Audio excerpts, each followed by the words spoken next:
105 Afam, Your Lifestyle. Assalamualaikum, selamat pagi rekan Afam. Kembali lagi Fadli menyapa Anda rekan Afam, tepatnya di formasi pukul 9 hingga 10 nanti kita berada di acara talk show bersama PT Agincourt Resources.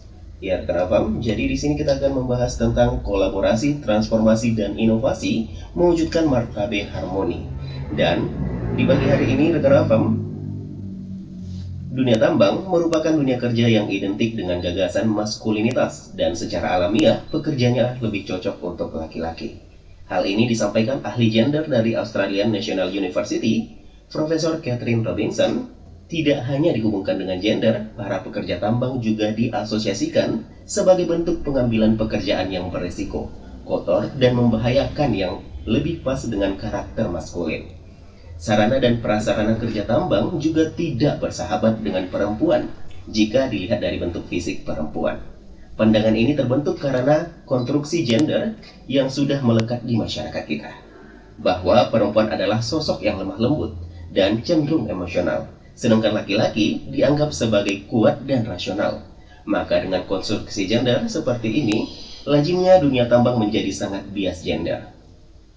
Pagi ini kita akan membahas keberaneka-ragaman gender atau gender diversity di dunia tambang yang diterapkan PT Agincourt Resources, pengelola tambang emas Martabe yang berlokasi di Tapanuli Selatan, sebagai upaya perusahaan tersebut menepis bias gender yang biasanya terjadi di wilayah kerja tambang. Juga kita bersama-sama akan membahas pentingnya penerapan keberagaman gender dan kesetaraan gender untuk mendorong penciptaan inovasi. Saat ini sudah hadir bersama kita 3 orang narasumber kita dari PT Agincourt Resources. Mereka adalah Senior Manager Human Capital Development, Ibu Sandra Makadada. Senior Engineer Continuous Improvement dari Departemen Mining, Bapak Komang Widianto. Dan kemudian Junior Administrator, Metallurgy Data dan Departemen Processing, Ibu Leni Marlina. Selamat pagi semua. Selamat pagi. Ya, jadi itu dia narasumber kita untuk di pagi hari ini rekan Afam. Kita sapa dulu sejenak ya rekan Afam. Gimana Bu? Bapak kabarnya? Kabar baik. Luar biasa sehat. Baik. Jadi di sini kita panggil kakak atau ibu ini? Kakak aja ya biar lebih mudah. Aman deh. Oke deh, jadi bagaimana tadi perjalanan dari PT Agincourt-nya ke sini gitu? Dari kakak Sandra dulu. Perjalanannya aman ya. Iya. Nah, Oke, gitu aja. Nggak ada yang Lancar. spesial gitu. Oke, dari Kak Leninya? Alhamdulillah lancar ya, walaupun cuaca mendung kita tetap semangat sampai Iya, sini harus juga. ya. Apalagi tadi udah ada marsiput ya. Iya benar. Oke, dari Bapak Komangnya sendiri gimana? Ya lancar sih alhamdulillah. Jadi tetap semangat sih buat teman-teman sini, buat sharing juga sama para pendengar di Roy FM. Oke, jadi itu dia rekan Afam ya. 3 narasumber kita di pagi hari ini. Langsung aja Fadli ke Ibu Sandra terlebih dahulu rekan Afam. Oke, dari segi atau sisi regulasi atau aturan, apakah PT AR sudah memiliki kebijakan keberagaman gender? Jika ada, bisa diceritakan kebijakan tersebut dan tujuannya apakah? baik. Jadi Agincourt Resources ini menyadari pentingnya keberagaman dan kesetaraan seluruh karyawan dalam mendukung atau menjaga kelangsungan bisnis. Kami telah menerapkan beberapa kebijakan untuk mendorong keberagaman dan kesetaraan dalam semua aspek kegiatan perusahaannya, termasuk di sana salah satunya adalah kebijakan keberagaman gender. Jadi perusahaan telah mengadakan beberapa pelatihan tentang keberagaman gender, beberapa diskusi atau kelompok diskusi membahas keberagaman gender serta mengadakan beberapa acara ya untuk mendorong peran serta perempuan. Nah, kami juga memiliki satu kebijakan tentang anti pelecehan yang bertujuan untuk menghilangkan tindakan diskriminasi, intimidasi, ancaman, dan pelecehan di tempat kerja sehingga pada akhirnya menghadirkan lingkungan kerja yang layak, aman, nyaman, dan harmonis. Seperti itu. Itu dia ya Ibu untuk kebijakan dan sisi dari regulasi atau aturan yang ada di PT Agincourt Resources tentang keberagaman gender. Lantas bagaimana dengan karyawan perempuan yang sedang hamil? Apakah ada kebijakan dari perusahaan? Ya, tentu saja ada ya.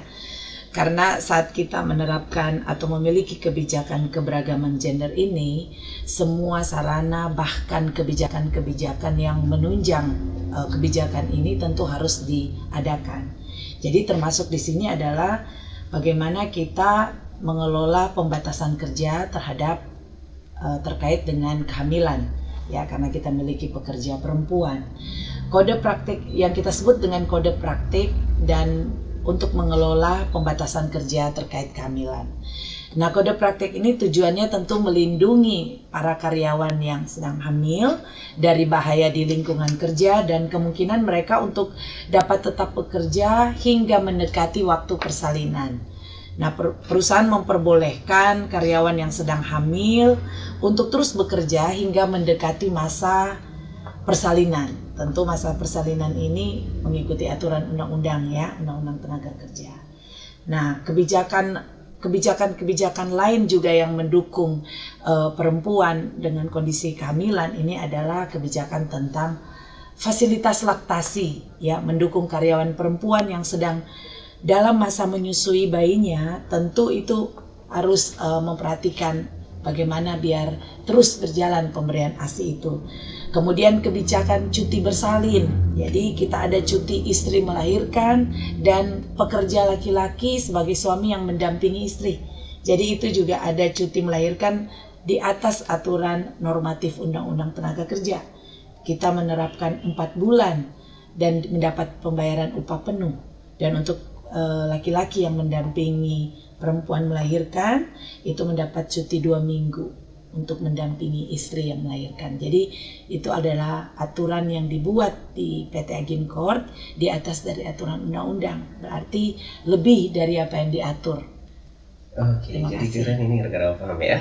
Jadi regulasi sudah ada dan sudah lengkap. Artinya keberagaman gender memang menjadi komitmen PT Agincourt Resources ya Bu? Ya.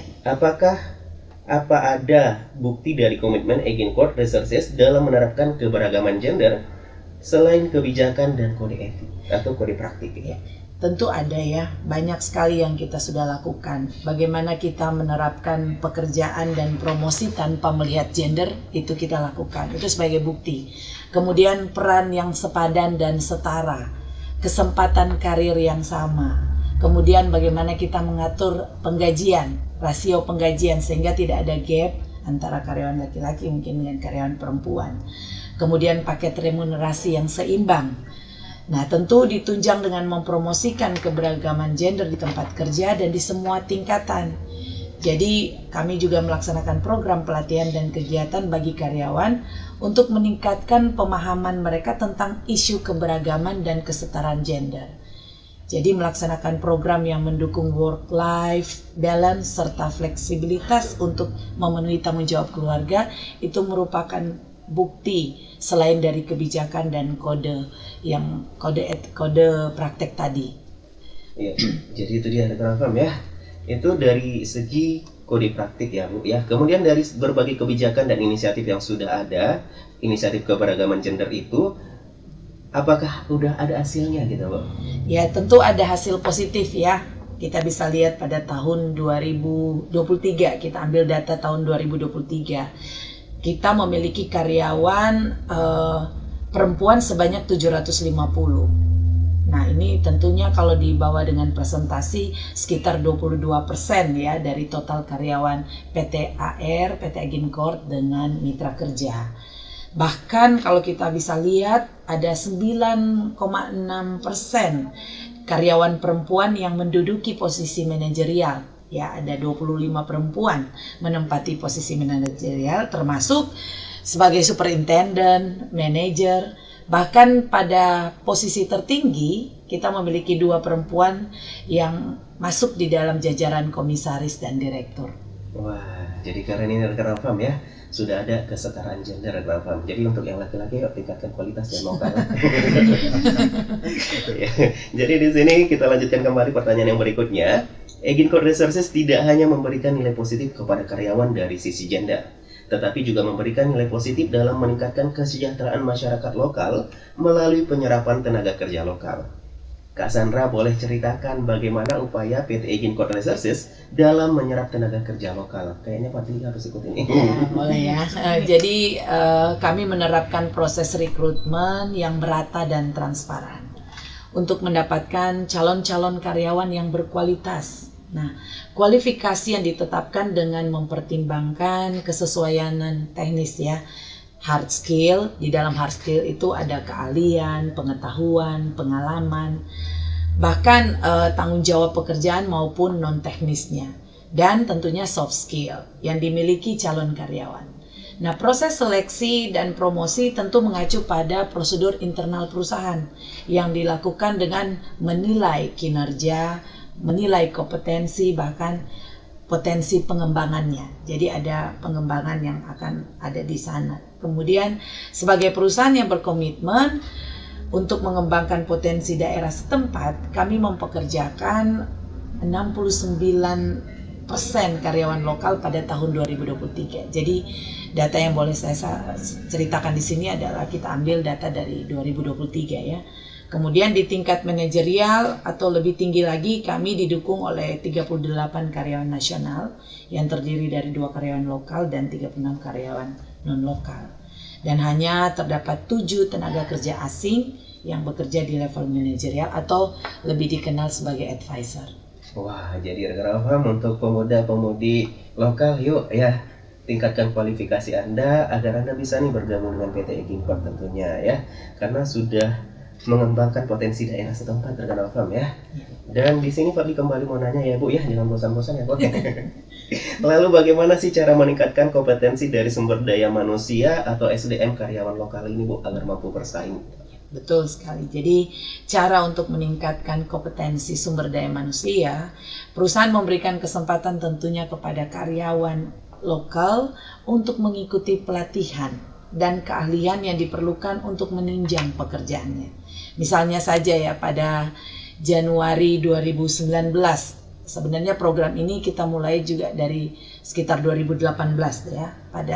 Kemudian di Januari 2019 PT Egin Court bekerja sama dengan Politeknik Perkapalan Negeri Surabaya atau PPNS yang melaksanakan program apprentice. Jadi bagi karyawan lokal atau putra-putri dari DAV yang kita seleksi, kemudian kita terima dan dididik untuk 3 tahun dengan sistem belajar 5 minggu berada di PPNS Surabaya dan 1 bulan berada di Martabe Site untuk praktek langsung dengan program disekolahkan ya, diberikan kesempatan sekolah selama 3 tahun nanti di sana. Mereka disebut apprentice. Nah, bagi kami pengembangan dan pelatihan karyawan sangat penting. Ini tentunya untuk berkelanjutannya tambang emas Martabe jangka panjang. Karena itu kami menetapkan kebijakan pelatihan dan pengembangan yang mencakup 4 jenis pelatihan utama karyawan dan mitra kerja lokasi, yaitu pelatihan kesehatan, keselamatan dan lingkungan, pelatihan pengembangan diri atau people development, kemudian pelatihan pengembangan keterampilan teknis, dan bahkan pelatihan untuk mendapatkan izin mengoperasikan kendaraan dan peralatan. Karena di dalam tambang kan kita memiliki peralatan yang tentunya harus memiliki izin, memiliki kualifikasi bahkan sertifikasi dalam mengoperasinya. Wah, jadi upaya-upaya dari Egin Court Resources dalam manajemen sumber daya manusia bisa dibilang luar biasa. Dari menerapkan keberagaman gender hingga mengadakan pelatihan-pelatihan untuk mengembangkan potensi karyawan. Kuncinya di sini adalah karyawan. Dan sebenarnya bagaimana sih perusahaan memandang karyawannya? Ya, baik ya. Egin Court Resources memahami bahwa karyawan-karyawan kita merupakan aset perusahaan, ya, aset penting perusahaan. Karyawan yang unggul, berkapasitas, memiliki loyalitas, dan berkompeten dalam membawa kemajuan bagi perusahaan. Untuk itu, Egin Court memperkuat 3 pilar utama ketenagakerjaan, yaitu keberagaman gender, ketenagakerjaan lokal, serta peningkatan kapasitas dan pengembangan karyawan. Kami meyakini bahwa keberagaman gender karyawan akan meningkatkan keluasan ide dan inovasi demi kesuksesan dan kemajuan bersama. Keberagaman dan kesetaraan di lingkungan kerja mendatangkan sejumlah manfaat seperti meningkatkan produktivitas karyawan, menciptakan kondisi yang aman dan nyaman, serta meningkatkan reputasi perusahaan. Karena datangnya dari berbagai-bagai, ya kalau kita sebut keberagaman, ide, kemudian pengalaman, bahkan inisiatif-inisiatif yang berbeda, jika dijadikan satu, itu kita yakini dan kita percaya bahwa itu dapat meningkatkan produktivitas, bahkan dapat menunjang kita untuk mencapai target-target perusahaan. Oke, penerapan keberagaman gender rupanya membawa manfaat besar bagi perusahaan. Salah satunya adalah penciptaan inovasi. Ya, rekan Afam, inovasi apa saja yang sudah diimplementasikan di Agincourt Resources? Ya, jadi terkait inovasi, berbagai inovasi kami ciptakan sejak awal tambang beroperasi. Oleh karena itu kami membuat ajang penghargaan inovasi setiap tahun. Jadi ada acara itu yang kami lakukan setiap tahun. Kemudian diawali di tahun 2022 ada beberapa inovasi yang terlaksana. Misalnya pembangunan dan pemanfaatan fasilitas pengolahan oli bekas sebagai bahan baku peledak. Penurunan grade jalan akses speed rampa joring, kemudian efisiensi manajemen penyesuaian pada jaw gap untuk mengurangi downtime, aplikasi critical risk management atau kita sering kenal dengan CRM, dan pembangunan pemanfaatan fasilitas pemilahan sampah serta pemasangan rooftop solar PV untuk mengurangi emisi karbon. Nah, pada tahun 2023 terdapat 37 inovasi yang dihasilkan dari 3 kategori, yaitu inovasi individu, yaitu sistem suggestion system ya, atau kita sebut SS, inovasi kelompok, kalau kita kenal quality control circle atau QCC, dan quality control project. Nah, inovasi dari kategori QCC mampu bersaing sampai di level kontestasi nasional. Bahkan terdapat inovasi yang mendapatkan penghargaan platinum. Pemenangnya ada di studio ini tentu ya, Bapak Komang, yang meraih juara platinum kategori Quality Control Circle di ajang Temu Karya Mutu Produktivitas Nasional 2023. Hal ini menandakan bahwa kualitas inovasi yang dihasilkan oleh Agincourt sudah diakui oleh pihak lain. Nah, seluruh rangkaian penghargaan tersebut menjadi catatan penghargaan prestasi, khususnya prestasi inovasi pertama sejak berdirinya Agincourt dalam konteks inovasi. Ya, wah, menarik sekali inovasi-inovasi yang sudah diterapkan Agincourt Resources, rekan Afam. Dan kita sudah membahas tadi ya dari keberagaman gender hingga inovasi-inovasinya. Kemudian di segmen berikutnya kita akan mengupas tentang pengalaman keberagaman gender dan inovasi bersama Bapak Komang dan Ibu Leni, rekan Afam. Jadi jangan kemana-mana, kita break dulu sejenak. Pastiin stay tune terus di 105 Ra FM, Your Lifestyle. 105 Ra FM, Your Lifestyle. Ya, rekan Afam, di sini sebelumnya Fadli buka dulu ya. FYI ya, rekan Afam, for your information. Di pagi hari ini bagi penanya yang beruntung akan mendapatkan hadiah atau merchandise ya di pagi hari ini. Jadi pastiin buat rekan Afam yang aktif mendengarkan, ya kan? Pastinya ada dong pendengarnya ya. Tapi ada yang pasif, ada yang aktif gitu ya. Jadi di pagi hari ini kalau ingin dapat merchandise, langsung aja di chat kita di nomor 0822 999 6105 atau bisa juga melalui Agincourt Resources ya rekan Afam yang lagi live di pagi hari ini. Kemudian untuk sosial medianya Raw FM juga bisa dikunjungi di Raw Padang Sidimpuan atau di Raw FM Padang Sidimpuan rekan Afam.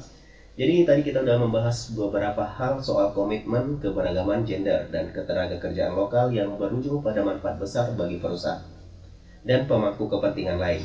Salah satunya manfaat penerapan keberagaman gender adalah penciptaan inovasi. Di segmen kali ini kita akan mengupas soal penerapan keberagaman gender dan penciptaan inovasi yang dilakukan karyawan Agincourt Resources, yakni Senior Engineer Continuous Improvement dari Departemen Mining, Komang Widianto, dan Junior Administrator Metallurgy Data dari Departemen Processing Metallurgy, Ibu Leni Marlina. Dan di sini langsung aja rekan Afam kepada Kak Leni dan Bang Komang aja ya. Boleh. Bang Komang, ini ada lagunya nih rekan Afam.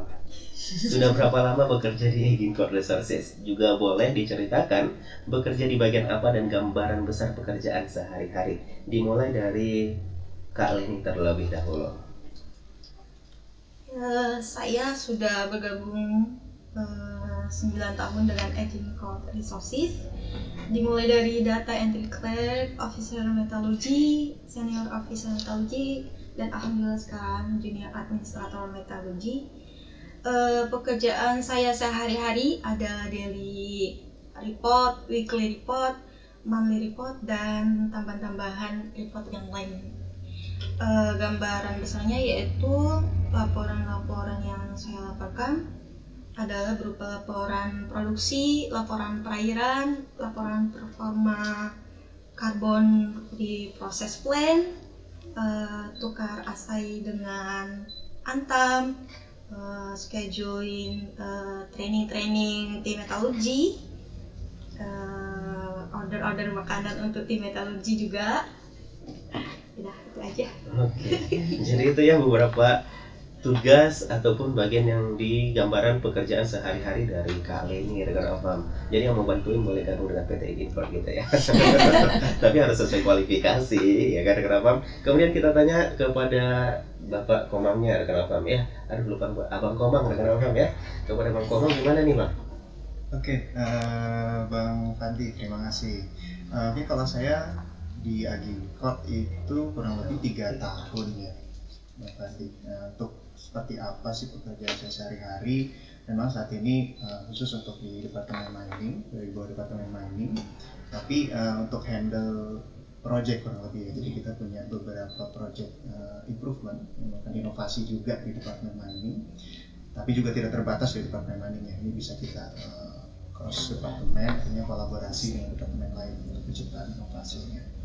Dan jadi sehari-harinya kita lebih ke arah kita untuk monitoring ya project, kontrol, kita komunikasikan, dan juga kita melakukan evaluasi pada seperti apa kondisi operasional saat ini dan apakah bisa dibuat lebih baik lagi. Kita menginisiasi untuk itu sih, Bang Fadli.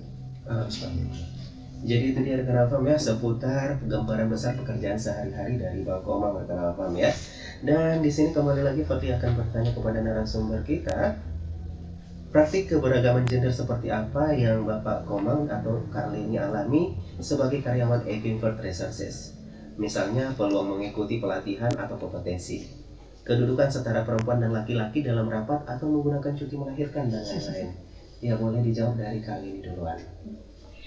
Praktik keberagaman gender yang diterapkan perusahaan yang saya alami, salah satunya yaitu perempuan dan laki-laki memiliki kedudukan kesetaraan dalam, contohnya dalam pelatihan pengembangan, keselamatan, kesehatan, lingkungan, dan yang saya alhamdulillah yang saya senangi ya, saya sudah 2 kali cuti melahirkan ya, jadi dapat 4 bulan, 8 bulan, alhamdulillah. Gitu aja. Oke, jadi Kak Leni sudah merasakan manfaatnya kan yang sudah disampaikan oleh Ibu Satwa tadi ya. Jadi ini sudah ada saksi dan bukti nyata rekan Afam ya. Oke, langsung aja kita ke Bapak Komang rekan Afam. Bagaimana menurut Bapak Komang sendiri? Oke, Bapak Fandi. Mungkin di sini saya kurang lebih 3 tahun. Jadi untuk di dunia tambang sendiri, saya kurang lebih 8 tahun. Kalau saya coba melihat dari sisi tambang secara general, memang itu tadi disampaikan di awal ya, memang masih ada sudut pandang atau stigma di masyarakat bahwa tambang itu maskulin, ya, lebih banyak laki-lakinya di sana daripada perempuan. Nah, tapi begitu saya tiba di Agilcot, di mana stigma itu tidak ada. Artinya terdapat kesetaraan, tidak hanya dari sisi pekerjaan tanggung jawab juga setara, tapi di sisi hak juga disetarakan. Artinya tidak ada perbedaan antara laki-laki dan perempuan. Meskipun secara kodrat tadi ada seperti cuti melahirkan, nggak mungkin yang laki-laki dapat kan. Ya, tapi dari sisi yang suami mungkin dapat, oh ini bisa diberi waktu untuk menemani istri ketika melahirkan, seperti tambahan tadi disampaikan oleh Ibu Sandra. Lalu juga dari kesempatan seperti pekerjaan juga luar biasa di sini, setara dan seragam, memiliki kesempatan yang sama. Artinya tambang itu tidak eksklusif untuk laki-laki saja, tapi di sini penerapannya adalah inklusif. Jadi semua juga memiliki kesempatan dan opportunity yang sama. Jadi seperti itu Bang Fandi. Oke, jadi rekan Afam ada kesempatan dan keuntungan atau opportunity yang sama untuk setiap gender ya, yang diaplikasikan oleh PT Ekinfor tentunya kepada seluruh karyawannya rekan Afam. Dan di sini masih Fadli bertanya-tanya nih rekan Afam ya, karena Fadli penasaran banget mana tahu ada rezeki ya. Untuk rekan Afam juga yuk tanya, mana tahu ada rezeki loh, ya kan? Nah, praktik keberagaman gender yang diterapkan perusahaan, apakah mengubah cara pandang oleh kakak Leni ataupun abang Komang atau mempengaruhi perilaku kakak saat di luar kantor atau site, atau mungkin ada pengalaman toleransi keberagaman gender ditularkan ke teman-teman yang lain gitu. Dimulai dari Kak Leni kembali dengan apa? Kalau saya sih tetap kita saling respect ya, mau perempuan mau laki-laki ya. Kemudian kita bisa saling sharing pengalaman, perilaku, iya biar itu aja. Terima kasih. Oke, jadi itu dia rekan Afam ya. Jadi dia di sini untuk rekan Afam boleh sering juga ya gitu ya sama teman-teman gitu ya. Oke, kita lanjutkan kepada Bang Komang dulu rekan Afam. Bagaimana pendapat Bang Komang? Oke, untuk mungkin tidak hanya di site saja yang saya bekerja, tapi di luar dengan adanya nilai-nilai yang sudah ada di Ekinfor, itu juga membawa ke luar site ya. Artinya dengan ada nilai, kita punya beberapa nilai inti, salah satunya adalah respect. Nah, dengan ada nilai seperti itu, tentunya ketika kita di luar kita tetap membawa bahwa kita adalah role model sebagai salah satu karyawan yang bekerja di PT Ekinfor. Jadi ketika di luar juga kita membawa nilai respect itu dan toleransi kepada keberagaman gender. Dan kita tetap menjaga beberapa kebijakan kalau tadi jangan sampai adanya harassment gitu. Juga itu juga dibawa karena kita adalah salah satu karyawan Ekinfor yang menjadi role model juga bagi Ekinfor. Ketika kita tidak menjaga itu, artinya nama perusahaan kita kemungkinan akan tercoreng juga. Wah, jadi tanggung jawabnya lebih besar juga gitu ya, Bang ya. Karena sebagai salah satu, karena Ekinfor salah satu pelopor di University. Iya, di dunia tambang di Indonesia. Wah, jadi keren nih rekan Afam karena sudah termasuk salah satu pelopor, jadi tanggung jawabnya lebih besar ya. Jadi buat abang sama kakak semangat gitu ya. Oke deh, di sini dari awal tadi Kak Sandra sudah menyinggung soal keberagaman gender kaitannya dengan penciptaan inovasi. Nah, sudah ada Bang Komang yang berpengalaman mengikuti inovasi di Martabe dan Pama. Prestasi yang diraih berderet ya rekan Afam. Ya, salah satunya terdiri dari pemenang pertama Martabe Innovation Convention 2023 with the Smart of STEAM. Kemudian pemenang kedua Pama Innovation Convention 2023 QCCT kategori with the Smart of STEAM, dan peraih medali platinum Temu Karya Mutu dan Produktivitas Nasional atau TKMPN 2023 QCC kategori with the Smart of STEAM. Sementara itu, Ibu atau Kak Leni Marliana juga meraih juara ketiga Martabe Innovation Convention 2023 kategori Suggestion System. Wah, jadi keren-keren banget ini prestasinya rekan Afam ya. Kita ke Abang Komang dulu rekan Afam. Inovasi seperti apa yang dibuat sehingga akhirnya mendapat juara satu Martabe Innovation Convention 2023 with the Smart of STEAM? Boleh diceritakan inovasi tersebut dan manfaatnya untuk perusahaan untuk Kak Komang? Oke, tadi jadi di 2023 kemarin memang kami sebagai tim ya mengikuti beberapa kompetisi untuk inovasi baik di internal di PT Ekinfor maupun hingga ke level nasional seperti di TKMPN itu tadi. Nah, untuk inovasinya seperti apa? Mungkin kurang lebihnya jika diberikan gambaran ini lebih fokus ke bagaimana kita mengurangi adanya potensi kerugian ya, di operasional penambangan. Untuk di operasional penambangan sendiri di Ekinfor itu ada mungkin namanya peledakan ya, ada peledakan di operasional penambangan. Nah, di peledakan ini tentunya akan menggerakkan material ya, yang mungkin material yang asli, kemudian di peledakan tentunya akan ada material yang bergerak. Nah, dari material bergerak itu sendiri akan muncul potensi kerugian karena kehilangan material, adanya perpindahan material yang kemudian yang harusnya bernilai tapi kita tidak memanfaatkan itu pada operasional penambangan. Nah, di sini kita coba maksimalkan kita coba membaca seperti apa pergerakan material itu pada saat ledakan. Nah, ketika setelah dapat kita simulasikan, kita prediksi pergerakan, maka kita dapat lebih optimal lagi pada proses penambangannya, sehingga value dari material tersebut dapat terdeliver dengan baik ke tim lanjutan, ke tim processing itu sebagai proses lanjutannya. Nah, seperti apa nilainya? Dengan kita mengurangi kerugian atau kehilangan material itu, salah satu contohnya, maka kita memberikan manfaat lebih bagi perusahaan.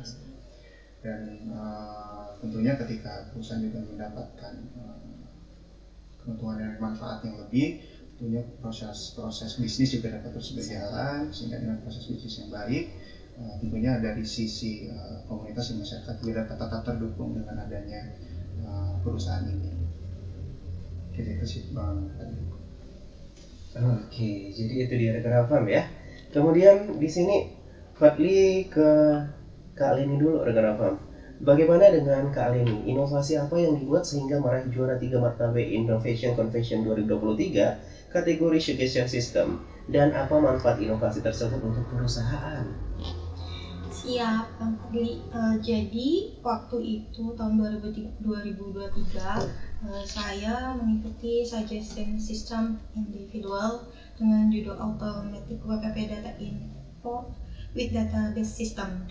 Jadi di sini kan sudah saya sebutkan tadi dari awal, kalau kegiatan seharian saya adalah membuat report. Salah satunya itu ada WPP Daily Report, ada WPP Weekly Report, dan ada Monthly Water Report. Nah, di dalamnya itu ada beberapa elemen-elemen yang perlu kita monitoring karena ada terdapat regulasi juga kayak lingkungan hidup ya. Jadi kita butuh data yang akurat, yang mudah diambil kapanpun, compile data kapanpun, jadi tanggal berapa, bulan berapa, jadi kita mudah. Nah, yang sebelumnya itu datanya dibuat terpisah, di file terpisah. Jadi sewaktu-waktu ada yang minta, tolong dok, kumpulin data ini, ambilin data ini. Jadi kita susah juga buka-buka satu-satu. Nah, dengan adanya ini kita lebih mudah mengambil data, mereport data, mau daily report, weekly report, monthly report, gitu. Oke, jadi itu dia rekan Afam ya. Manfaatnya untuk perusahaan sudah disampaikan oleh Kak Leni sendiri. Di sini ada pertanyaan untuk Kak Leni spesial dari perhatian dari rekan Afam ya, dapat perhatian khusus nih Kak Leni. Katanya dari Rizky Syah dari Instagram ya. Izin bertanya Kak, gitu. Bagaimana perasaan dan pengalaman Kak Leni mengikuti inovasi Martabe gitu? Senang Bang. Senang, deg-degan. Soalnya kan saya kan bangga juga ya. Iya, latar belakangnya ya cuma SMA ya. Jadi ya kita belajar sama teman-teman, sama bos-bos, apa yang perlu dikembangkan, apa yang kurang. Nah, di situ kita ada dikasih kesempatan juga untuk training SQL database namanya. Jadi dari situ kita buat kembangkan apa yang bisa dikembangkan. Nah, kebetulan saat ini kan kita memakai Make Accounting dengan SQL database. Jadi WPP ini kita gabung di Make Accounting SQL database. Gitu, terima kasih. Jadi perasaan deg-degannya mungkin ketika Bangga, ini ya, prosesnya gitu ya Kak. Boleh diceritain dong bagaimana prosesnya gitu? Proses pembuatannya. Jadi proses pembuatannya itu pertama-tama kan ini kan data kita terima dari hasil sampling. Hasil sampling ini kita kirim ke tim lab Intertek. Nah, kemudian tim lab Intertek akan kirim hasil datanya itu ke kita. Nah, itu berupa raw data template. Nah, raw data template ini kan masih kadang berubah ininya, kolomnya, kadang pindah di mana. Nah, kita juga ada namanya file WPP summary. Nah, jadi dari situ per tanggal kita copy masing-masing ke situ. Jadi kan harus tiap hari kita copy masing-masing per tanggal. Jadi kalau misalnya udah beda bulan, kita harus ganti lagi filenya, apalagi kalau beda ini ya, beda kolom kan. Jadi nggak masuk grafiknya kan, kita nampilkan berupa tren. kayak gitu. Kemudian saya buat namanya yang udah distandarisasi, yang benar-benar supaya nggak berubah-berubah lagi.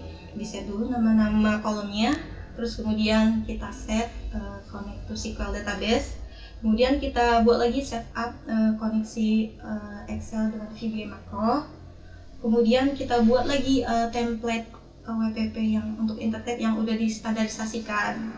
Kemudian kita buat file WPP summary-nya yang bisa dilihat untuk daily, weekly juga bisa, monthly juga bisa, jadi tanggal berapapun kita bisa lihat gitu. Karena kan datanya berasal dari database gitu, tinggal refresh aja. Iya, jadi itu nih fashion yang udah dibuat ya Kak ya, yang mulai juara 3 ya. Alhamdulillah. Wah, alhamdulillah. Padahal ini nggak jangka banget ya Kak ya. Padahal basic studinya cuma SMA gitu ya. Iya. Tapi udah bisa meraih penghargaan ya, inovasi terbaik Rekan Afam. Wah, kamu buat apa Rekan Afam? Udah membuat apa gitu ya kan? Oke deh, ayo mari sama-sama berjuang Rekan Afam untuk menjadi yang terbaik tentunya Rekan Afam ya. Nah, menarik sekali inovasi yang diciptakan kawan-kawan tambang emas Martabe, baik dari Abang Komang dan juga Kak Leni Rekan Afam. Kita akan lanjutkan segmen berikutnya tentang dukungan Egincord Resources terhadap program inovasi. Silahkan sampaikan pertanyaan Rekan Afam, bisa ke WhatsApp Raw FM atau media sosial Raw FM, atau bisa juga di kolom IG Live Egincord Resources. Jadi buruan tuh dicek ya Rekan Afam. Dan bagi Rekan Afam yang beruntung akan mendapatkan hadiah dari kita di pagi hari ini. Jadi pastiin buat Rekan Afam, ayo jadi pendengar yang aktif ya. Jadi jangan kemana-mana, stay tune terus di 105 FM, Your Lifestyle. 105 FM, Your Lifestyle ya Rekan Afam. Kita sudah ada di sesi ketiga ya Rekan Afam ya. Kita sudah mendengar inovasi yang dilakukan dua karyawan Egincord Resources, pengelola tambang emas Martabe, kembali ke Ibu Sandra Rekan Afam. Bagaimana sebenarnya dukungan perusahaan terhadap penciptaan inovasi yang dilakukan karyawan? Baik, terima kasih Bang Fadli. Inovasi merupakan aspek pokok dalam budaya Egincord ya. Perusahaan berkomitmen untuk terus melakukan perbaikan tentunya di seluruh fungsi bisnis melalui Martabe Improvement Program. Jadi kita punya program yang kita singkat MIP. Nah, MIP dirancang khusus untuk meningkatkan optimalisasi aset dan mencapai pengurangan biaya. Nah, sebagai wujud keseriusan menginternalisasi innova dan perubahan perilaku sebagai satu budaya, maka perusahaan menggerakkan inovasi melalui konvensi internal yang disebut dengan kegiatan Marinovasi 2024 dengan tema budaya dan inovasi hebat, wujudkan Great Martabe.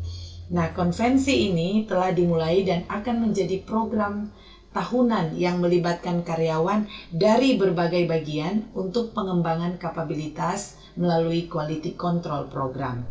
Nah, program ini meliputi pelatihan internal dengan kriteria kelulusan minimal, workshop pengerjaan proyek inovasi berbasis problem solving, dan puncaknya adalah forum kompetisi inovasi dengan mempresentasikan inovasi yang telah dilakukan oleh setiap individu dan inovasi kategori tim. Nah, ke depan seluruh inovasi akan terus memberikan makna dan menjadi kunci untuk mendukung pencapaian tujuan strategi perusahaan. Nah, program ini memberikan dampak yang positif tentunya dan meningkatkan jaminan bagi keberlangsungan bisnis. Selanjutnya, program ini akan secara kontinu dilaksanakan dengan target utama peningkatan kualitas dan kuantitas dengan meningkatkan keterlibatan karyawan lebih menyeluruh sehingga tidak hanya memberikan kontribusi yang lebih besar kepada perusahaan tapi juga meningkatkan kompetensi karyawan. Jadi dari inovasi perusahaan juga mendapat peningkatan, tetapi di samping itu kompetensi karyawan juga tentu meningkat. Ini mendukung juga yang namanya pengembangan karyawan, people development. Terima kasih. Oke, itu dia Rekan Afam ya. Jadi di sini sudah ada pertanyaan yang bergabung bersama kita ya, Kak Sandra ya. Di sini ada pertanyaan katanya mengapa penting menerapkan keberagaman gender dan kesetaraan gender dalam dunia pertambangan khususnya di PT Egincord. Ini menurut Kak Sandra sendiri bagaimana kita? Baik, tadi Pak Komang sudah sampaikan bahwa kita dikenal sebagai pelopor di dunia pertambangan ya, yang ada di kelas sekelas kita ya, tambang kita terkait dengan keberagaman gender diversity ini. Nah, kenapa itu dianggap penting? Di awal tadi kita sampaikan bahwa kita menyadari, kami menyadari, perusahaan menyadari, Agincourt menyadari bahwa jika keberagaman ini disatukan, itu tentu akan membawa nilai tambah dan meningkatkan produktivitas, target, bahkan membuat program ataupun apa yang dilakukan untuk berkesinambungan itu bisa berjalan. Contoh, kita datang dari berbagai latar belakang ya, latar belakang pendidikan, latar belakang pengalaman, latar belakang budaya. Kita meyakini jika itu disatukan, itu tentu akan menimbulkan atau menghasilkan inovasi tentunya, atau menghasilkan strategi, ide-ide baru. Dan semua itu jika kita padukan satu, kita kenal itu namanya keberagaman dalam kesatuan. Itulah yang memperkuat dan dianggap penting untuk dilakukan di Agincourt Resources. Dan itu terlihat nyata ya. Dulu kalau mungkin kita lihat 8 tahun yang lalu, kalau kita meeting mungkin hanya 1-2 karyawan perempuan. Tapi sekarang kalau kita meeting di departemen itu beragam. Ide yang muncul, kreativitas yang ada. Walaupun datang dari perempuan, dikolaborasikan dengan pendapat pria, laki-laki, dipadukan, itu menghasilkan satu keberhasilan. Dan bahkan kalau kita lihat dalam penanganan alat-alat berat, contoh kita bicara teknis, pekerjaan yang dilakukan oleh perempuan, mungkin lebih cenderung mereka punya passion yang lebih ya, kesabaran yang lebih, sehingga pekerjaan itu bisa lebih baik. Bukan berarti pekerjaan laki-laki tidak baik, tapi dilihat ada yang harus kita pelajari dari apa yang ditangani oleh perempuan. Jadi keberagaman itu sebenarnya sangat penting untuk PT Agincourt Resources untuk mendukung kelangsungan perusahaan. Terima kasih. Masih untuk Kak Sandra dulu, Banyak ya. Kayaknya lebih cocoknya ke Kak Sandra sih. Banyak Kalau ya, Kak, banyak. saya Indri dari Silandit ingin bertanya terkait keberagaman gender. Sesuai dengan pembukaan yang disampaikan di awal, tadi bahwa anggapan masyarakat tentang para pekerja tambang itu lebih cocok untuk pria karena kodratnya punya sifat maskulin dan perempuan itu punya sifat feminin gitu ya. Yang menjadi pertanyaan yakni selain kebijakan yang telah dilaksanakan oleh PT Agincourt Resources, apakah ada perbedaan pembagian pekerjaan untuk perempuan dan laki-laki? Misalnya katanya untuk yang berat-berat laki-laki yang ngerjakan dan yang ringan-ringan itu untuk perempuan itu misalnya gitu ya. Mungkin hal ini bisa jadi bias gender, tapi maksudnya jika pekerjaan yang berat-berat dikerjakan oleh laki-laki bisa lebih efektif seperti yang tadi disampaikan ya, dan sesuai dengan koridornya tadi mungkin katanya. Bisa dijelaskan apakah ada itu? Baik, kalau itu saya bisa pastikan tidak ada. Kenapa? Kita bisa lihat ya, penggunaan peralatan untuk dunia sekarang ya, banyak yang sudah digitalisasi. Kalau dulu ini alat yang berat ini harus dipegang oleh laki-laki, harus dioperasikan oleh laki-laki. Tapi sekarang kita hanya pencet sistem, itu juga bisa dikerjakan oleh perempuan. Jadi banyak yang sudah dilakukan sekarang dari segi digitalisasinya mempermudah pekerjaan. Jadi kalau membeda-bedakan mana yang berat, mana yang ini diberikan ke laki-laki dan perempuan itu tidak ada. Contoh lain lagi boleh kita lihat security. Ya, kalau di tenaga pengamanan kan ada, kita tentu lihat ada yang kerja biasa kalau kena security laki-laki semua, tapi perempuan juga ada sekarang. Bagaimana itu diatur? Apakah nanti yang kerja malam hanya laki-laki? Itu kan tergantung dari pengaturan. Yang shift siang yang mana, shift malam yang mana, itu pasti akan diatur, dilihat juga dari segi itu. Jadi tidak ada seperti itu. Iya, jadi rekan Alfa, bayangan kita kalau misalnya ini kayaknya angkat beban gitu ya. Padahal enggak, karena sudah pakai teknologi yang mumpuni gitu ya, tinggal klik aja gitu ya, Bu ya. Kecanggihan teknologi lah. Sehingga tidak membedakan mana kerjaan yang berat, mana kerjaan yang ringan gitu. Jadi semuanya bisa sama-sama ringan gitu rekan Alfa, karena tinggal pencet doang gitu. Oke, itu dia rekan Alfa, semoga terjawab pertanyaannya ya. Kemudian ada lagi ini yang bertanya kepada Bang Komang ini ya. Ini dari Lili, katanya saya sangat tertarik dengan prestasi yang diraih oleh Bang Komang dalam bidang inovasi. Bang Komang, apakah dari prestasi tersebut sehingga Abang bisa menjadi bagian dari PT AR? Dan tadi kan ada pelatihan untuk karyawan lokal, misalnya dalam rekrutmen karyawan baru. Itu kan lebih mengutamakan orang lokal. Apakah pelatihan yang disediakan tadi setelah menjadi karyawan atau sebelum menjadi karyawan, Bang?